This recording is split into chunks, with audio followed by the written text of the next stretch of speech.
Hi, everybody. Nick here from Basketball Network. And my pleasure today is to introduce you to Maciej Lampe, one of the legends of European basketball and one of the best Polish players to ever play. So, Maciej, thank you very much for spending time with us. Hi, thanks for having me. Thank you. Yeah, so I would start first, maybe with EuroBasket that finished a few days ago. I don't know if you had time to watch the games. Who are your favorites? And did you think that the final would be as exciting and thrilling as it was? Yeah, I mean it was a great competition. I enjoyed watching this year's EuroBasket. First and foremost, because Poland played extremely well. We made it out the group, which was fantastic. And I think that the guys showed tremendous character. And yeah, they pretty much surprised a lot of people because in the preparation games, the situation didn't look so good. They only beat Iceland by the 1 point in all of the games, but came competition time, they beat Slovenia again, in the first game, which was very positive, and it was fun to watch. Also, Sweden did extremely well. I grew up in Sweden, so it was a fun event to watch. And also Finland did extremely well. You have to be very happy for Finland, and what they've done with their coaches and their basketball program in the last couple of years. So yeah, I enjoyed it, man. It was fun. Yeah, yeah. I think that it showed how much talent there is in Europe. In the last several years, the MVPs of the NBA were outside of the United States, and a lot of them were Europeans. So yeah, it just showed how much talent is in a lot of countries. I think that the biggest surprise was actually Serbia, not going maybe a bit further. But it just shows how competitive it is. And when you play one game, everything can happen. So you can quickly have a great team and then be out even in a group stage or in a knockout stage. So Exactly. It's not the NBA playoffs here. It's a one-game scenario, so anything could happen. That's why it's extremely thrilling, and it gives the teams more chance, to make upsets and surprises. So it's good. yeah, yeah. And now looking at all of the Europeans who played, and now after the EuroBasket, everybody is already thinking about the start of the EuroLeague and the NBA. So who are your favorites, early favorites maybe for you in the NBA? Do you think that Oklahoma City can repeat, or you think that there is a new great team coming, maybe Denver, who had a great offseason, or It's hard to say. I didn't have OKC this year. They weren't my favorites. So I don't know. I don't know, to be honest with you. I haven't really given it much thought either. I don't really have any favors. I'm in the situation where I root for the team that's losing. So it's a good game.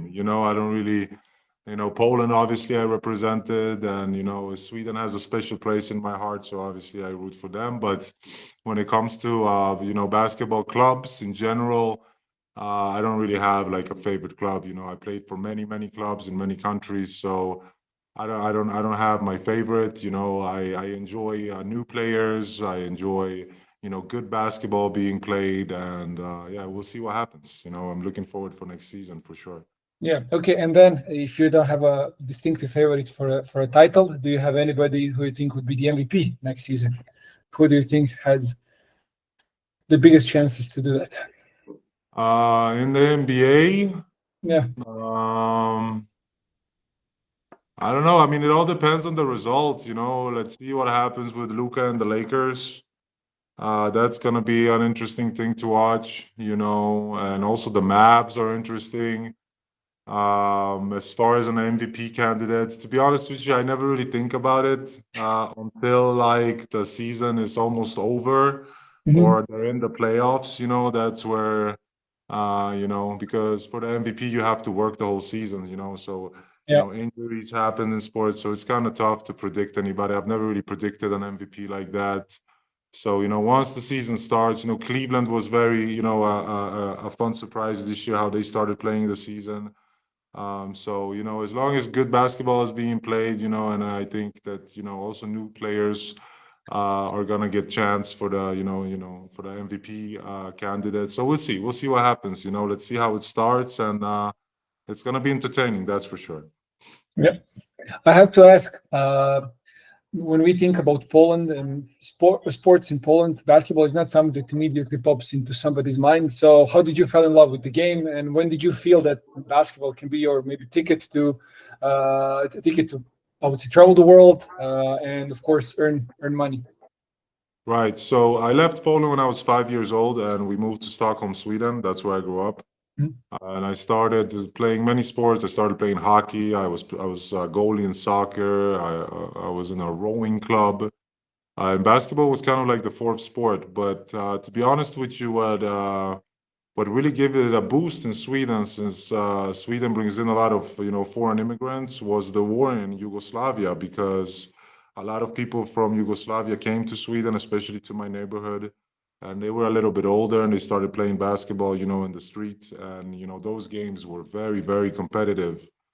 So that definitely helped. Once I joined my basketball team in Sweden.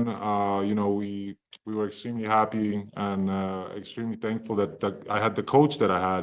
Joachim Samuelsson is his name. He basically developed the first two Swedes to make it in the NBA. Me and Damir Markota. He's a Croatian player. Yeah, He of course I know also about has him. the Swedish passport. So our youth team was extremely good. We went about 2 years undefeated in all of Scandinavia. We went, to play tournaments in Lithuania and Latvia. We played against Teska when we were younger. So that definitely fueled it for me. Once I, found the sport that uh, I was good at, you know, we became kind of, the talk of Sweden basketball there for a while. And while we were still cadets, we were invited to basically try out for the Swedish national team, right? Mhm.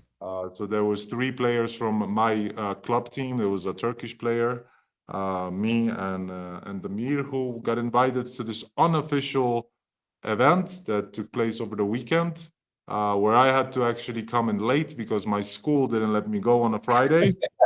So I had to fly with a representative of Swedish basketball and get dressed on the plane in order to get there like in the second half. That's how much they wanted, me to join the team. While, a Swedish player didn't dress, that didn't really sit well with me. But I played a good tournament. And basically, after this tournament, all of us had our talks with our families, and my dad said, "Well, you should play against the best. Why don't we go to Poland and you can partake in this tournament since you're born in Łódź? Then you can represent this basically, the best players in Łódź. They want you there. They want to see how you play." So we went there, and since we are Poles at heart, we speak Polish at home, and the Polish players were better at the time in cadets. We chose the Polish national team. We went on our first tournament to Portugal, where we played Spain, France, and Portugal. We won that tournament. I got the MVP of the tournament, and then I went back to Sweden, and that's when Real Madrid called me. Yeah. And when I was a kid, I always, knew, and I always said to my parents that if I have the opportunity to go somewhere and develop you, I want to take that opportunity. So when they called, it was, kind of, like a dream come true. I wasn't home when they called. My mom's brother answered the phone, who doesn't really speak English. So he's like, Maciej's not home. He'll be home tomorrow. And it was a big discussion. What did you say? Did you say PM? Did you say AM? I was waiting for their call, and after a couple of days they called me. Then a representative of the club flew to Sweden to meet with my parents. And that's how my journey started, basically by wanting to compete against the best players, Mhm. wanting to compete against older players, and trying to develop in the game of basketball as fast as possible. Yeah. I got to Madrid. I played my first EuroLeague game at the age of 16. That record was broken by Luka. And then, I signed an 8-year deal with Real Madrid, which, we thought that, when you're 15, you're going to be 23, maybe something good's going to come out of you. But since I was so young, entering the first team and being able to play with the first team, I got a lot of buzz around me. And then I was basically able to join the NBA draft at the age of 18, which, was a decision that I had time to take. I traveled to the United States and had workouts with most of the lottery teams in the 2003 NBA draft. Can I just ask one thing before we maybe talk about the draft? As you moved to Spain, and it was maybe early stages of the Spanish golden generation in basketball, who do you remember maybe most fondly of the players who then went on to play and win with the Spanish national team, European championships, that played, I would say, for that played in the finals of the two Olympics? Is there anybody that you remember who was your teammate or maybe your Yeah, opponent? I mean, I play with everybody. Yeah, I know, but I'm asking who do you maybe who was your maybe favorite matchup or somebody who disliked playing when you were a youngster?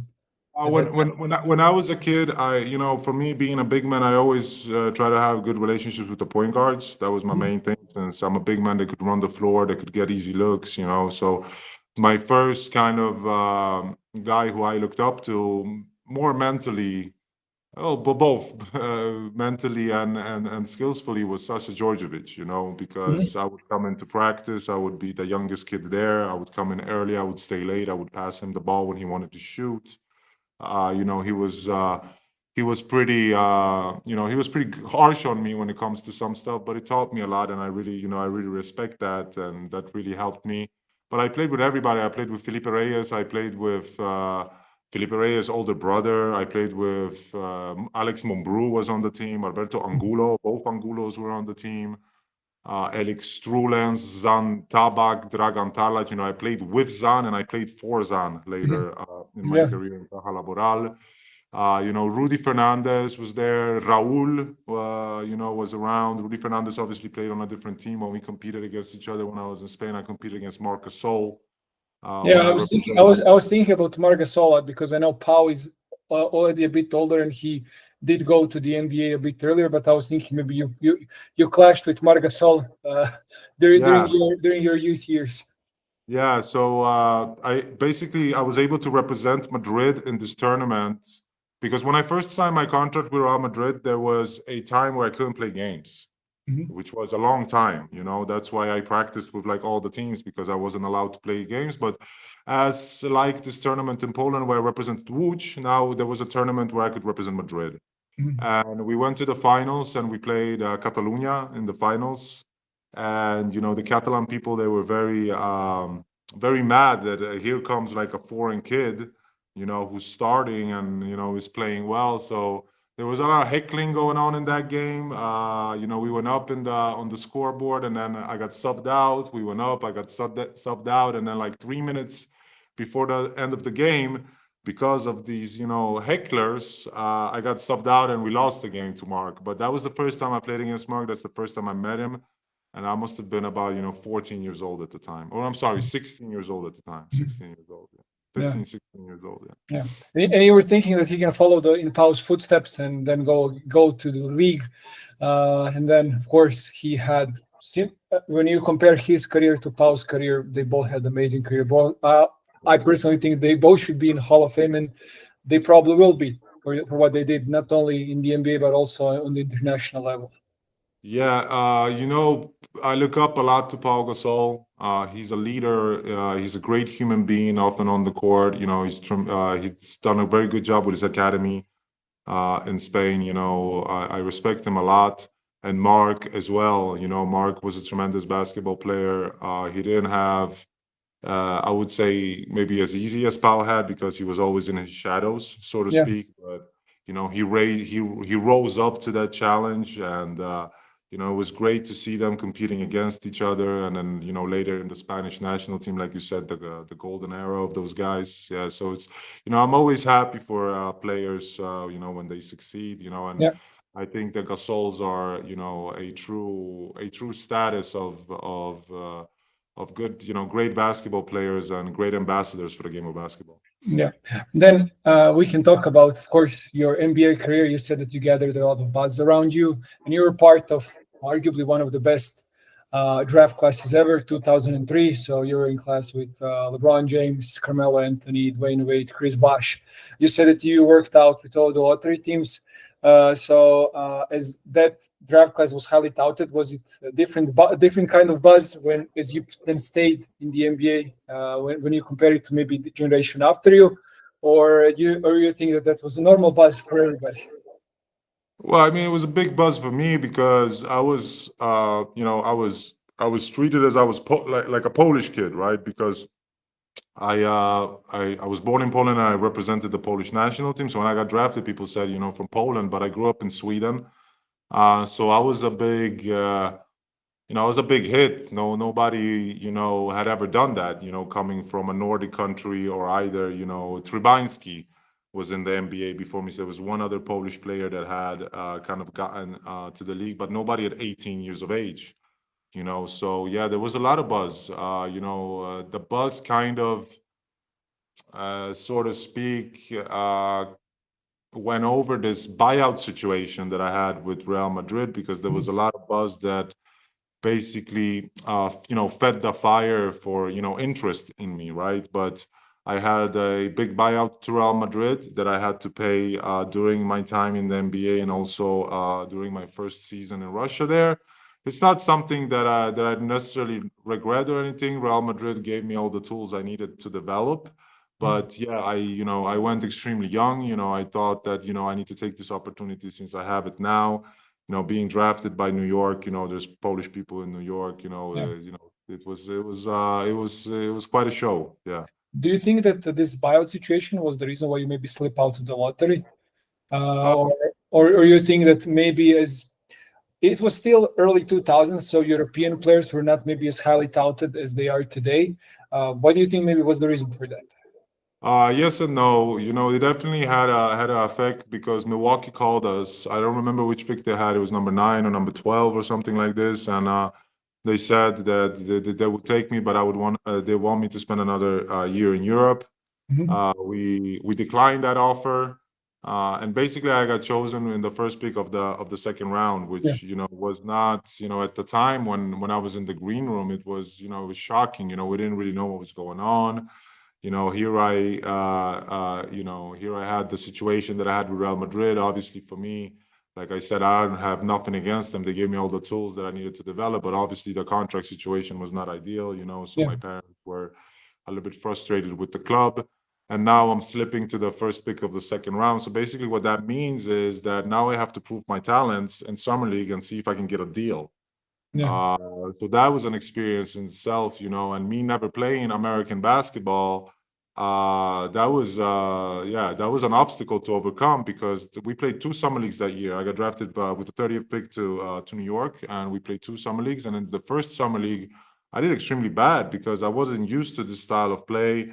I wasn't used to this open court, these athletic players. So I got pretty much destroyed in the first couple of games. But the second summer league took place in Utah, and since I was one of the 2 players drafted to the Knicks, so 3 players, Sweetney, me, and Slavko Vranes, I was one of the leaders of the team, and I had a green light to basically do what I wanted on the court and play the style that I wanted. So Sweetney was not taking place in this summer league, so the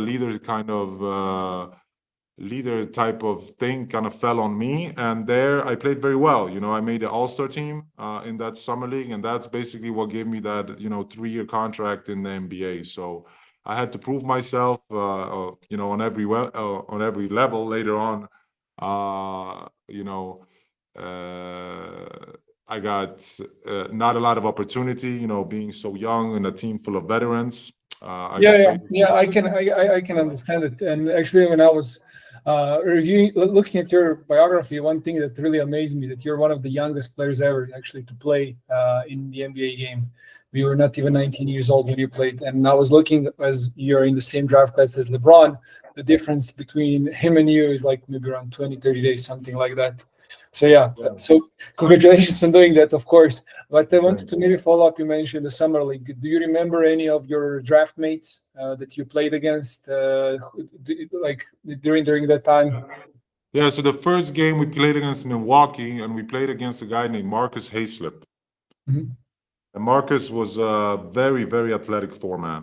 I mean, he was catching lobs, he was dunking of both feet, of 1 foot. So he gave me problems. That was an embarrassing moment there on the court. He basically destroyed me that first game.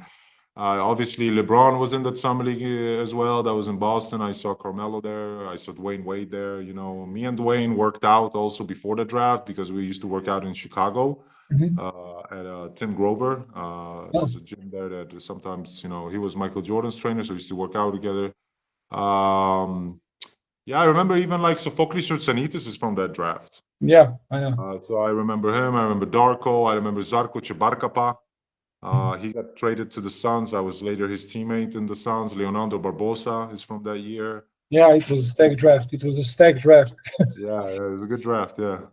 And did you think that of course LeBron was touted as the, I would say, the next face of the league, but looking at Dwayne Wade, who went a bit under the radar, like Carmelo was coming in after having the arguably one of the best NCAA freshman seasons, and you had LeBron, who was the high school phenom. Did you think like a guy like Dwayne Wade, as you said, you worked out with him in Chicago? Did you think that he would then go on to, in 3 seasons, then lead Miami to their first title, and then went on to finish his career as maybe one I of the did not. I greats? did Yeah. not because we had some workouts. And okay, these were individual workouts. We weren't really playing, but I remember just like having shooting practice with him.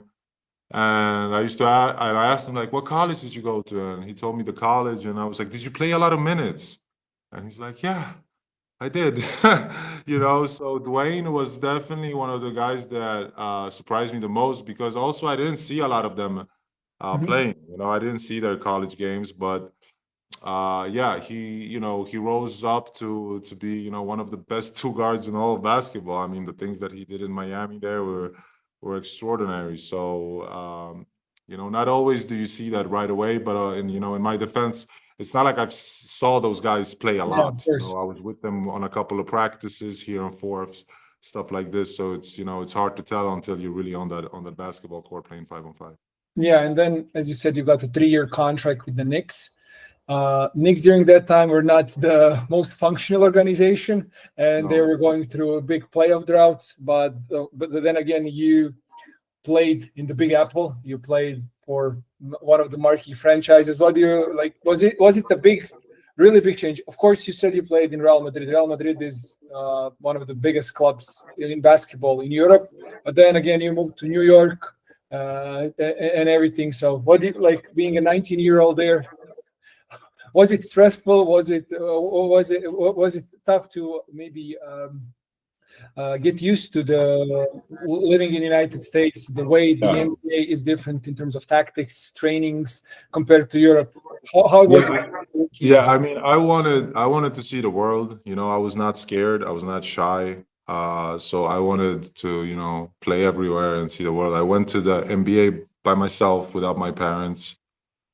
So yeah, it was different. I mean, a lot of things happen. I remember one thing I can told you, the first time I got stopped by police, I was driving back. I took one of my teammates' cars and I was driving back from the city, back to Westchester where they have their practice facility. And you know how it's like when police pull you over in Europe, you get out of the car, Yeah, and say hi. So I got out the car and the cop pulled a gun on me, and told me to put my hands on the thing. So that was like, yeah, it was shock, and also I had a lot of hype, a lot of media was on me, Polish media, Swedish media, the Polish neighborhood. They used to like invite me to come eat there for free. They, threw a parade. It was definitely an experience, being in the limelight like that, and thinking that maybe you'd already now you're 18 years old and people are coming up to you, and basically like worshiping you, thinking you're basically the next Michael Jordan or whatever. And yeah, to my thing, I kind of used the NBA as school. I was so young. I was 18 years old. So it was an experience that taught me a lot. It taught me how to be a professional basketball player, basically. I was with 4 NBA teams, so I met a lot of people. I traveled the whole United States. It gave me a lot. And after those 3 years, I had an offer for the league minimum, but I had another opportunity where I was able to make more money and basically, being one of the main players of the team. And I wanted to take that approach. I had played little, I played mostly with the Phoenix Suns there for a stretch. That was where I played the most on all the And you NBA played on a great franchises. team. And you Yeah, played on a great team on the Suns. Of course, you were not starting, but you played off the bench, and you were somebody who was substituting for Amar'e Stoudemire, Sean Marion. You were yeah, also playing, with, of course, with Steve Nash. And the Phoenix Suns during that time were one of the most loved teams. And they are one of the teams that everybody would like to win a championship because of the way they played and how they changed the game. But I have to ask about Amar'e Stoudemire. He was a physical specimen, so you probably compared against him in practices. Was he somebody who helped you a lot, maybe to yeah. fully grow in the NBA? Yeah, Given the man. Yeah, like I told you, when I was younger, I didn't have any fear, so I love playing against Amari. Amari is great jumping off 2 feet, and he palms the ball very easily. So he's a tremendous threat in pick and rolls, and you see his highlights though, the way he plays. He's super athletic, and he obviously plays with a tremendous amount of pride and heart. So yeah, I remember, we used to play one on one a lot, and those games got competitive. We even had like a little smaller altercation ones where, I used to shoot jumpers, since I was tall. So one game I had won like 7-0. He didn't believe the score, so it was a big fuss and stuff. But yeah, one thing Amari always told me was like, don't ever change your mentality because like I told you, I wasn't scared to be put up to the challenge. I might have not always been 100% ready, since I was so young and stuff, but I was never scared to compete against stronger players, bigger players, or whatever. So I think that kind of mental aspect also set me apart from a young age, where I was winning when I was young in the Swedish basketball team. So yeah, man, I think Steve was also a big impact on me. Steve's work ethic was insane. I mean, I used to come in early, but Steve used to practice a lot more than us. He used to have his own personal trainer who he used to do balance work and deceleration work, before anybody else really, how to finish off the glass. And yeah, I used to watch Steve's workout, and that was inspiring. Another guy who I played with was Joe Johnson. Mhm. Joe was also a workaholic. Joe used to stay after practice for hours and Did shoot. you play one on one with ISO Joe? Yeah, I think so, but And mostly, was he a tough matchup? Because I know that he, in his generation, he's considered one on one yeah. probably somebody who was the toughest to stop. Mostly we separated bigs and guards. Yeah, of So the course, of bigs course. used to play one-on-one on one end, and the guards. But yeah, there was some situation. But the thing about Joe is he was always kind of a quiet player, but completely poised. But he was a perfectionist. So when I tell you, like, he would stay and shoot after practice, like we would literally have a 2 hour practice, and the guy would stay another hour, and put up his shots. And it wasn't like once a date, I mean, once a week type of thing. Like this guy used to do it every single day.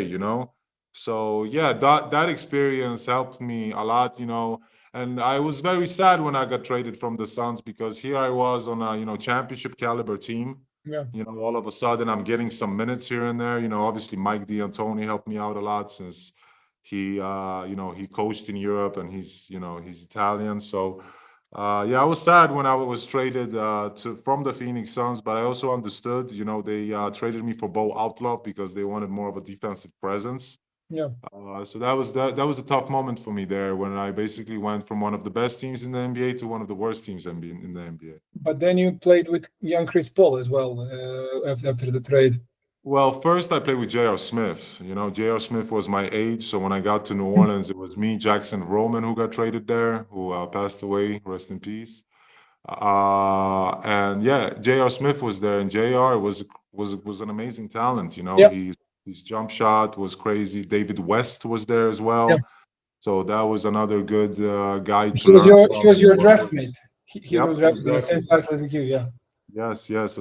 Great basketball player. Another player that has good physical capabilities, but has a huge hands. The way David West would be able to palm the ball, definitely gave him an edge. But yeah, That was tough for me. We're getting traded to one of the worst teams in the NBA from one of the best, but I endured it. I went to New Orleans. That was another city for me to discover, another kind of culture, so to speak. And Byron Scott was the coach there, and then Hurricane Katrina happened. So the year after that, we had to move the team to Oklahoma Yeah, City, which basically gave me, another new perspective on, the middle of America. So yeah, I traveled, pretty much, from east to west to middle of the United States. Then a quick stop in Houston. Jeff Van Gundy wanted to see me and stuff. He basically told me there, listen, I want to bring you in because I think you have upside, but I need you to work your ass off, and I don't know if I'm going to get you any minutes. So that's basically what happened. I went there. Tracy McGrady was there. Yao Ming was there. I used to stay early and stay late. He was pretty happy with my work ethic and the work I've done, but there was just no minutes for me on that team. So when yeah, that contract was up, we had an opportunity to sign for the league minimum, but after taxes, it didn't really make sense, and I wanted minutes. yeah. I was pretty much ready to play. I was 21 years old. Hungry, ready to be a part of a real team, and that's when I went to Russia. Yeah, yeah. I just wanted to follow up on one question. Is you are true big man playing against Yao Ming, who was a giant in the NBA. Was it really surprising to you how well he moved and all of the things? Because I interviewed several big men who played in your time, and all of them said that Yao was somebody who always surprised you with how technically sound he was, how well he moved, and also, of course, how strong he was. Well, Yao, yeah, Yao's legs was like one, like it's like my full body, it's like my chest is like one of his legs, it was crazy to see how, he was carrying all that weight, but he was a tremendously hard worker, he was a guy who would show up early and stay late, he was very committed to the game of basketball. I think, with that type of body, when you push it that hard, it was hard for him at some point in his career, with all that weight and stuff, but yeah, he was a special guy, man. Yao was, what a culture shock for him, coming from China in that time, suddenly playing with, Tracy McGrady. And I think he handled himself, extremely professionally. Yao was a guy who was always very respectful. He would talk to anybody, on the team, and you can have a conversation with him anytime. I remember I used to play video games on the airplane when we used to travel, but just like just a really genuine, good, hardworking guy. Yeah, and two short ones on your NBA career, of course. Is there who was your favorite, maybe teammate or a veteran who took you under his wing in Yeah. those years? Maybe somebody you still stay in touch with? Yeah, so the first one in New York, I might say, was Kurt Thomas, since he Mhm. played on my position. He used to call me his rook. So that was the first vet. Later with the Suns, I would say it was Sean Marion and Amar'e that I was under. Both, good role models when it comes to basketball. Later on, also PJ Brown. Mhm. PJ Brown had a tremendous NBA Yeah, career. Really, a solid, real hardworking player. He was somebody I looked up to. Also in New York, I have to mention Dikembe Mutombo, who passed away. Rest in peace. He was a very special guy to be around. At first, I didn't know what to think of him, but then when I found out everything he did off the court, and I also went with him to South Africa on a program called NBA Without Borders, and I found out how much work he did off the court in different countries and areas, opening hospitals and schools. yeah. That was very inspiring. And also, I would say, what's his name now? Howard. Howard. What's his first name? He played for the Houston Rockets. Howard. A four-man from Chicago. Mhm. One of the highest paid athletes, basketball athletes of all time. Uh, Howard. Yes, last name Howard. Just let me. He's the coach or a director for a college now. Mhm. Uh, Let's find that guy. Just a second. I'm sure Howard, he was highest paid in the NBA at some point. yeah, not the highest, but he was like in the top three. Mhm. And Juwan Howard. Oh, Juwan Howard. Juwan Howard, yeah, Juwan. Oh, okay, okay. Oh, yeah, yeah. yeah. So I now remember his contract. Yeah, yeah. I remember the Bullets or something like that. It was. I yeah, think. yeah. But he was a guy who had a solid career from college, Yeah, he and played on a the Fab guy, Five. yeah, a guy who was bright in business, and a guy who would talk about things, after your career, what you should try to do and invest in. So that was also a good guy to be around. And then the last NBA question we always ask is, what was your welcome to the NBA moment? When did you realize, okay, I'm now in the best league in the world? Was it just watching somebody during the workout, the way they dunk, the way they ran, the way they shoot? Like, what was something that you realized? Oh, It was you literally said like, you said you didn't fear anybody, which of course it's the great mindset. But of course you're also like, oh, I'm 19 years old. These guys have been here for a while and everything. So do you yeah, have I was something? I was 18. I was 18. It must have been my first game in summer league when we played the Milwaukee Bucks, Mhm. and Hayslip was on that team, and he completely destroyed me the first game. I mean, they used to throw lobs. I got dunked on like three times. Yeah, it was pretty embarrassing. So that was the first moment. I remember sitting there and journalists coming up to me since I had all this hype. They were like, "What the hell? Like you can't even play." So that was the a big slap on the face. Getting up from that, because that was like, you know, maybe I'm not ready for this. These Yeah. guys are like, I'm like, what am I gonna do now? I don't even have a guaranteed contract. So that moment I remember, and I remember just talking, to my dad, and he's like, "Hey, man, just take advantage of the opportunity. You're there. You might as well. Whatever happened yesterday happened yesterday. You're not gonna able to change that. So just focus on the next moment you're in, and that's what I did, and that's why I played extremely well in this, that year in the summer league in Utah, and basically got my contract. Yeah. And then after, as you said, you were 21 years old. You didn't want to stay on a league minimum. You wanted to get minutes. You then moved to Russia and then went on to have an amazing career because for the next more than 10 years, you were one of the premier European players. You played for all of the bigger clubs and you played in a lot of countries. So maybe we can start with, first of all, going from NBA, then again back to Europe. You didn't go to Real Madrid. You then went to Russia. Then again, it was a bit, of course, a culture shock, but also the approach in basketball. Do you think that this time in NBA allowed you to succeed so much in Europe, or Yeah, yeah, it helped me a lot because I'm coming from the NBA. yeah, That you already have a chip on your shoulder when you're coming back to Europe from the NBA, right? You already have the logo. I might have not played a lot, but I was on, three, four, teams in 4 years. I felt like, I was ready, and I was ready to play. I was ready. It was my time. It was my time.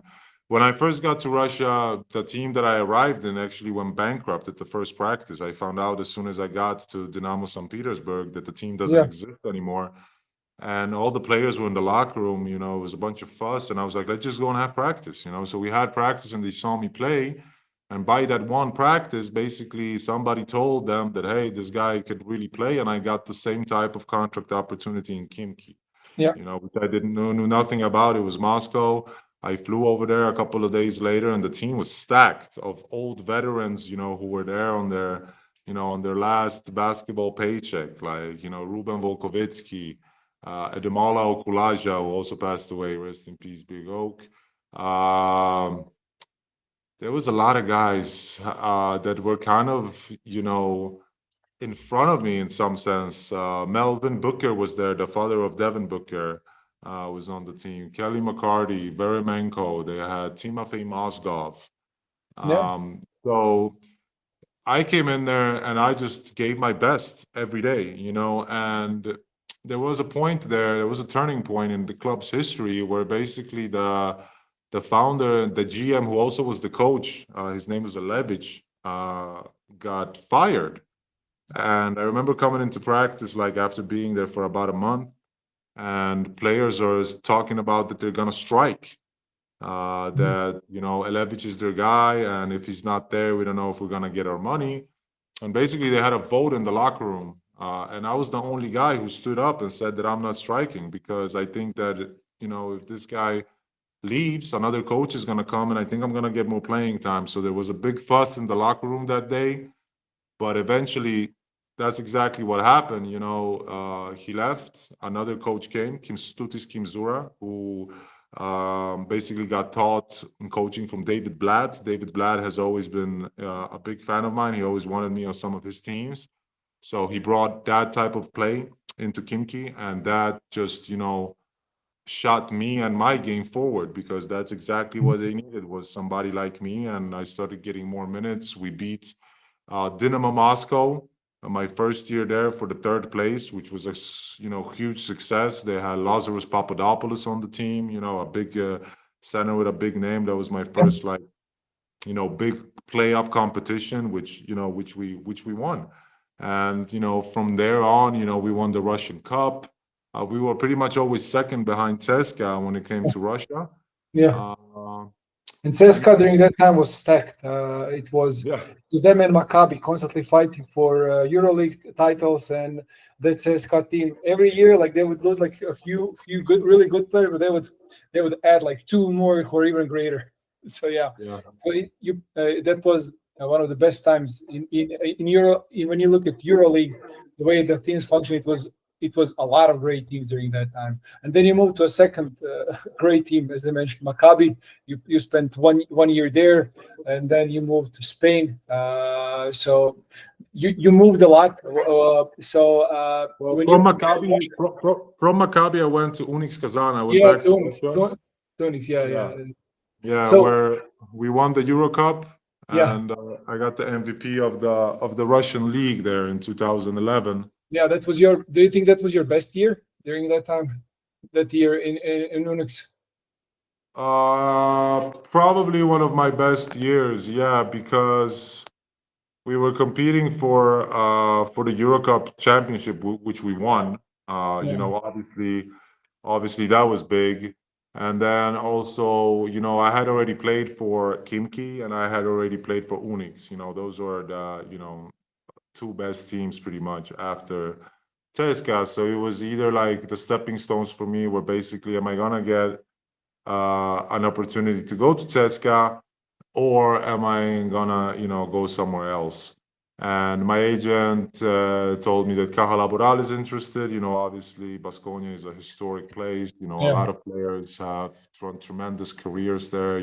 Luis Scola, Thiago Splitter, players that I've looked up to my whole career. So, we chose them. Going back to Spain, also, helping that I played in Spain before, so I was like a bossman, Mhm. basically, right? And I spoke Spanish, so, that helped. And once I got to Baskonia, obviously, since I had played for Real Madrid, I wanted to play for Barcelona.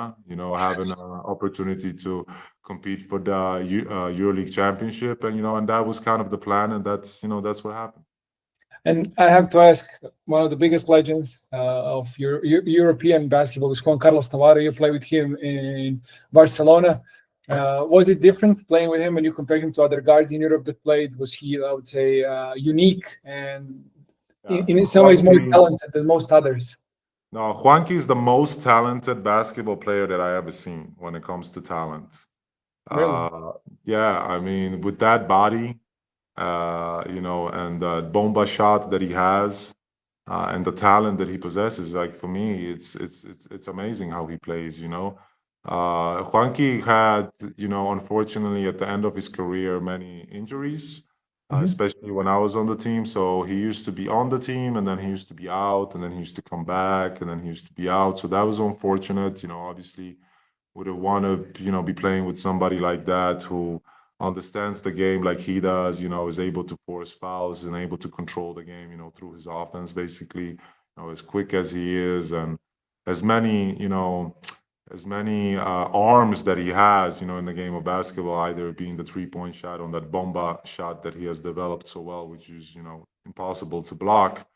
It was unfortunate that he was injured so much, but talent-wise, for me, that's the player that I think has had the most talents that I've seen. Yeah. Yeah. As we are closing almost, as you said, how much time you have. So I just want to have maybe a few more questions if you have time.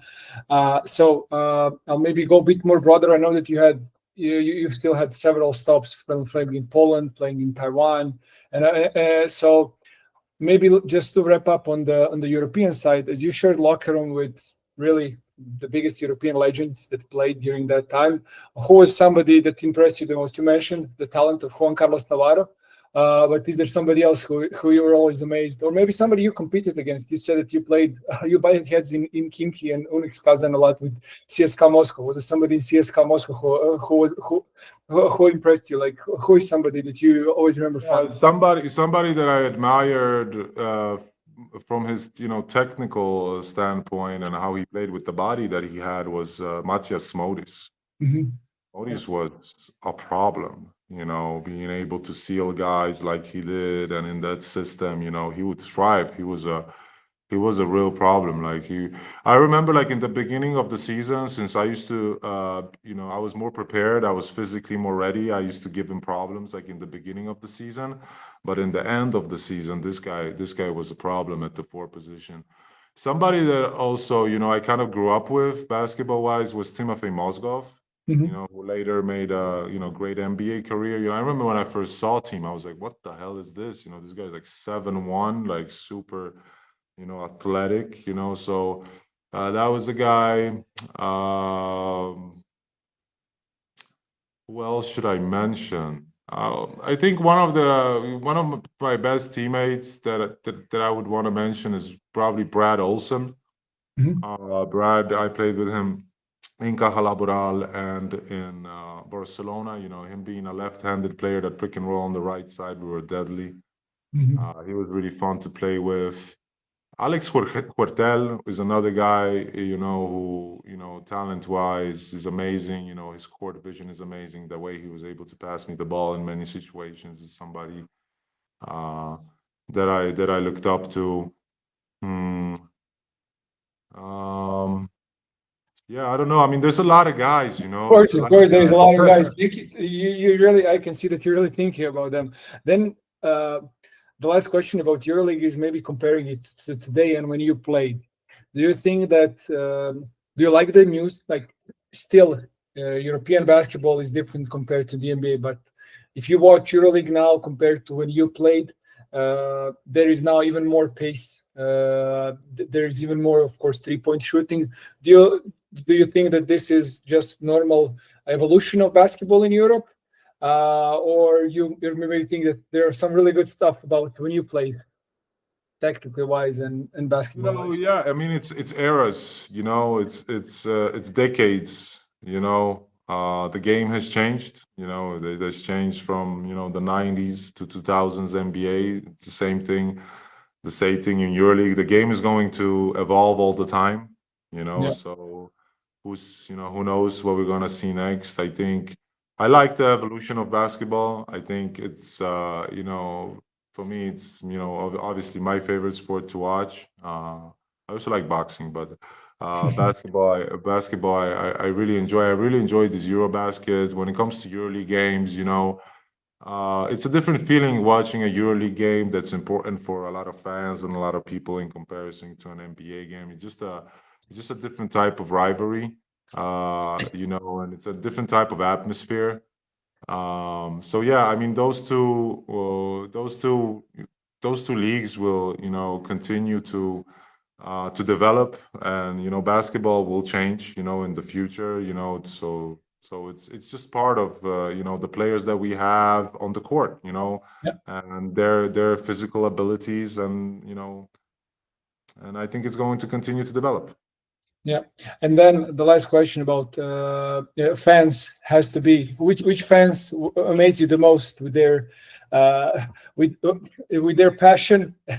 Of course, there was a lot of heckling when as you played in a lot of places, but Which place you were like, oh my God, these guys are too crazy. Well, the craziest fans when I was younger was going to Greece. We used to go to Greece to play Panathinaikos with Real Madrid, and we used to get, coins and batteries thrown at our bench. That was back in those type of EuroLeague days. I got hit with a coin on a free throw right under my shot when I was playing in Spain when we won in overtime. So it was hostile environments. But the best fans for me, I would have to say, are the Besiktas fans Mhm. because, like, even now, they write me and they continue to support the things that I'm doing after basketball. And they were just different, it didn't really matter if you won or you didn't win, they were always there. And I went also to Besiktas soccer game, tremendous fans, just a different feeling, the fans vary on the clubs, Mhm. so if you're playing for a Greek club, the fans are this type of way. If you're playing for a Serbian club, the teams are this type of Yeah. way. If you're playing for Barcelona, it's this, so it varies from place to place. But I think that I would have to say that in my career, the Besiktas fans were very, very special. Yeah. Mhm. Yeah. And then to conclude part of about your basketball career, when you look back now and you look at back, especially the NBA, how it evolved, do you think that now your skill set would fit NBA even more because uh, you were a great shooter, you were strong, you were athletic. So do you think that now is and now of course European bigs are hot commodity at the end of the day in the NBA. So do you think that now you would have even bigger chance, and you think it would be even easier for you to make a name for yourself in the NBA? I mean, it's hard to say. It's a guess, but going off of the how the game has developed and with the talents that I've possessed and with the skills that I had, probably yes. I was very mobile, big man, that ran the court very well. Like you said, I could shoot from the outside, so yeah, I think today's game kind of fits more of my playing style than Yeah. when I was there. Yeah, that's Sure, yeah, sure. yeah. Then let's talk about maybe your move from basketball to you went into entrepreneurship, mentoring. You said that you hosted a basketball clinic a few days ago. So was this something, especially, of course, mentoring connected with basketball is something that most great NBA, great players do after their career. But entrepreneurship, was that something that you, as you were playing, started to get more and more familiar with? Something that started to, what you think about as you were nearing the end of your career? How, like, what is your Yeah. story there? Yeah, it's been a journey. So I invested my money from the years where I started playing in the NBA. Hmm. My first investments were in real estate. That I'm still invested until this day, and it has been positive for me. I've never really well, I've lost money, but in the like, if you look at it at a global or all over those years, the gains are a lot more significant. Yeah, sure. So I always encourage athletes because we have to understand that not everybody's going to have a 22-year long career like I have. There's a lot of situations where guys blow their knee out, and have an injury, and that's it. And that money, you know, is there for that year. So I am mentoring and encouraging people to invest in different type of areas where your money is secure and over the long period of time can make you money because you have to have some type of cushion when you retire and some type of plan because if not you can really easily lose yourself. And athletes, a lot of the times, it's a little bit saddening that a lot of people just try to take advantage of them because they Yeah, don't understand how hard they had to work to get there. For a lot of people playing basketball, they look at it, oh, this guy has a hobby and he's playing ball. Like they have no idea what it takes, and the percentage of people that make it into the NBA of all of the basketball players in the world, is tremendously low. So I the first thing I did when it comes to basketball off the court stuff, I created the Lampe Challenge in Sweden in yeah, 2005. That's a tournament that has been going on consistently for 19 years now. It's one of the biggest basketball tournaments in Scandinavia with 160 teams this year. So I'm Mm. extremely proud of that. That's together with Joachim Samuelsson, again, the coach that basically raised me as a basketball player in Sweden. And recently, we've made a new project, which is the L2XC, excuse me, L2X2C, basically the Lampe 2X2 challenge, Mhm. which is a tournament in the concept of two-on-two basketball with special rules in it. So you, as a young player, can develop good and sound basketball fundamentals. So we did the first one in Stockholm, Sweden, in the club of Fryshuset, which is the biggest club in Sweden Mhm. per members, which was a success. The game is played to 11 points by ones and twos, but you have a five dribble per possession rule. Mhm. This makes the game extremely dynamic.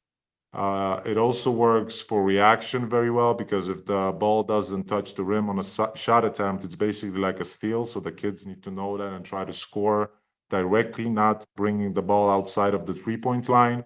We recommend after a defensive rebound to take zero or one dribble to bring the ball out the 3 point line.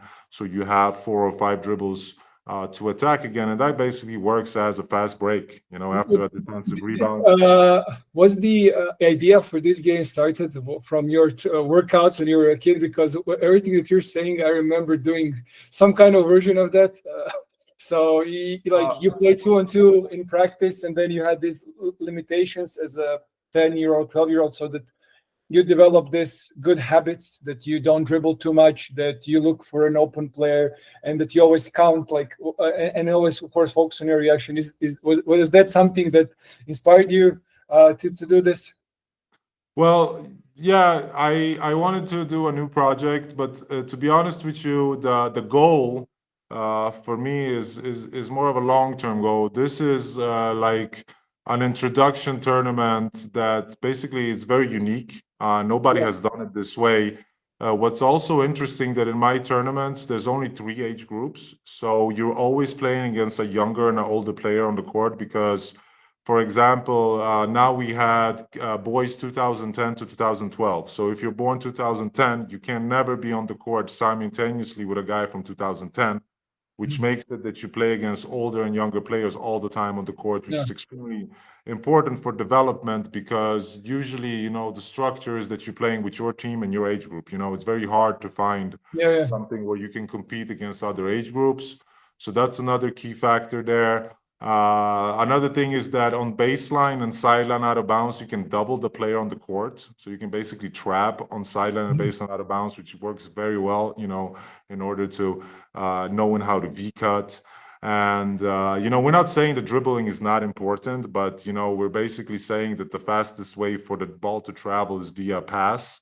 Yeah. Yeah. Sure. So basically, I flew to Asia at the beginning of this year, and I was kind of trying to find a new purpose, a new thing that I wanted, to do and develop. And I came up with, this tournament and this style of play. And now we have done three successful tournaments, two in Poland and one in Sweden. We have a plan to do another one in Warsaw, the capital of Sweden, Poland, excuse me, in December. And I think that this is good for kids. The important thing for me, also through my foundation, which I have recently opened in Poland, is concentrate on development. Fast development into those particular sports. We don't only concentrate on basketball. We're planning to throw a soccer tournament in the concept of 5-on-5. So one goalie and four players. This is also very good for development, keeping those age groups the same, where you always play against younger and older players. We think that it's important. Also, we are thinking of doing, or we are planning to do a ping pong tournament through my foundation because Nice. coordination with the eye and the hand is very important for kids. So this is the vision that I have with my foundation. I'm also, you mentioned the clinic. That clinic will be in November. So in Mhm. about 2 months, this will be my first coaching clinic since I have my coaching license here in Poland, the highest level. I want to encourage young coaches and basically share, my experience and what helped me develop when I was young and having a type of, open workshop type of clinic where people can speak openly and freely what they think and the philosophies that they have. I think it's important. And I think for us in Poland, where we've had a good success now with the Polish national team in EuroBasket. We were sixth in this EuroBasket, so it's great. But there's a lack here in structure. This Yeah. is what, in the long term, hoping that we as Poles can change, because it hasn't changed much for the last 20 years, really. The best Polish players have developed outside of the country. Yeah. Sohan, me, Gortat, all of these players had to leave the country in order to develop properly. And the structure for these kids, both in men's and female categories, is extremely important for us because we have tremendous potential here. We just Yeah. don't have the necessary workforce when it comes to coaches, especially in the beginning stages. So I'm trying to do the best that I can, to promote Polish basketball, and in the long run, that Poland has a good structure where kids don't have to leave the country at the age of 15, 16 to develop properly, but we can do it here. So through my tournaments, it's kind of like my introduction here, since, I was just born here. I left at an early age, but people have responded tremendously positive to this. At first they're like, what the heck, but all the players, all the parents of the players have been extremely happy after the tournaments, and we're getting, suggestions to throw them in more and more places. So we're going to keep doing this, promoting this way, because I think that, when you're a player, you practice, you have games, and you have tournaments, right? The Yeah. best thing is a tournament. And Yes. what this tournament basically is practice within a tournament. So it's Yeah. something new, it's something unique, it installs good basketball IQ and fundamentals. And yeah, I'm gonna keep trying to do as many of these tournaments as I can. And not only in Poland, I want to do this internationally. So we have Spain on the map. We are in talks with places like Kuwait and Qatar and Dubai.